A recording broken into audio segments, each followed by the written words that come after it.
Hello, my name is Joel Katembo, and today I'm going to walk you through the Civil Rights Movement. This era was a massive time of change where people really stepped up to challenge the status quo and fight for equality. We're going to look at how this movement grew from small legal battles into a huge national force that eventually changed American life for everyone. So, the Civil Rights Movement wasn't just one single event, it was more like a series of waves that built on each other. It started with people using the court system to fix unfair laws, but it quickly turned into a massive movement of regular people taking to the streets. Today I'll be covering stages, the roots, the marches that grabbed the world's attentions, and the push for voting rights and the lasting legacy of the Civil Rights Movement. So, for decades, much of America lived under this Jim Crow system. These were sets of laws that kept black and white people separate in almost every part of life, whether it was from schools and hospitals to water fountains and bus seats. The legal excuse for this was an 1896 case called Plessy versus Ferguson. This essentially created the idea of separate but equal. But anyhow, in reality, things were never really equal. The facilities for black Americans were almost and always underfunded and inferior. But fast forward to 1954, things really got moving, starting with the Brown versus Board of Education. The reason why Brown versus Board was such a game changer is that it completely desegregated the legal landscape of American education.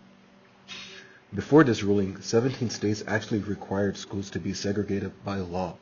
This decision didn't just say segregation was a bad idea, it declared that separate schools were inherently unequal and actually violated the 14th Amendment of the Constitution. But as we know, the law changing didn't mean society changed overnight. It took regular people and even children putting their lives on the line to break the system. For example, the Little Rock Nine. In 1957, the Little Rock Nine needed the 101st Airborne Division just to walk into their high school in Arkansas. Another example is Ruby Bridges, who was only 6 years old when she had to be escorted by federal marshals past angry crowds just to go to her first grade class in New Orleans. These kids were living proof of the massive resistance in the South put up against integration. Because change was slow, the movement moved into nonviolent defiance.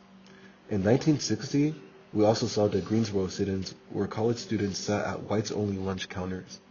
And also in 1961, the Freedom Riders took the fight to the interstate bus system.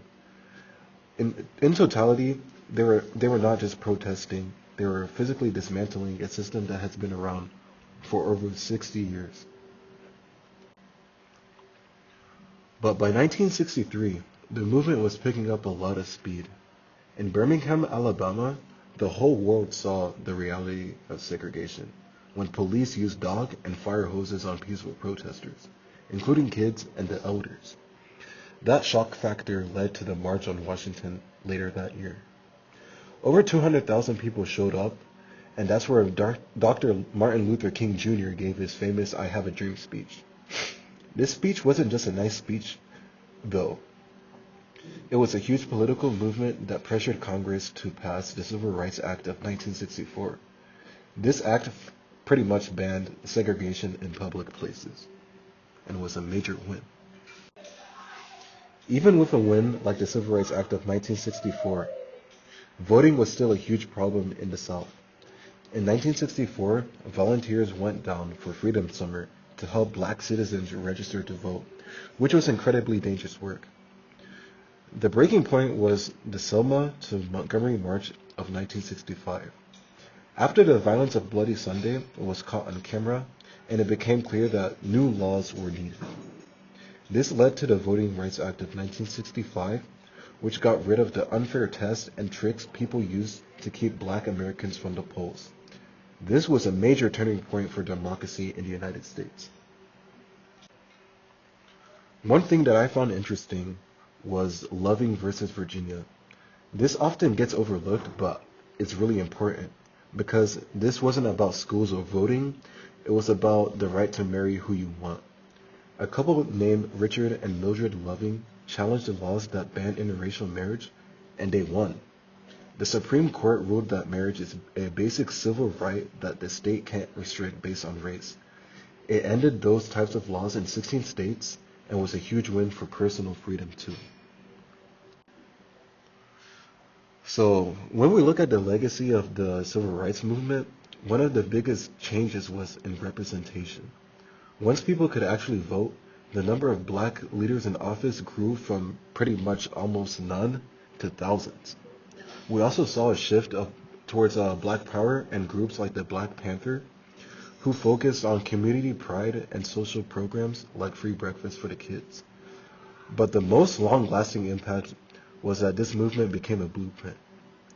The same strategies used here were later used by people fighting for the advancements of women's rights, the LGBTQ rights, and disability rights. It basically taught the world how to organize for change. So to wrap it all up, the civil rights movement basically rewrote how we live together. We expect diversity and inclusion to be the norm in our schools, our jobs, and our government. It proved that equality isn't just a suggestion, but it's also a requirement.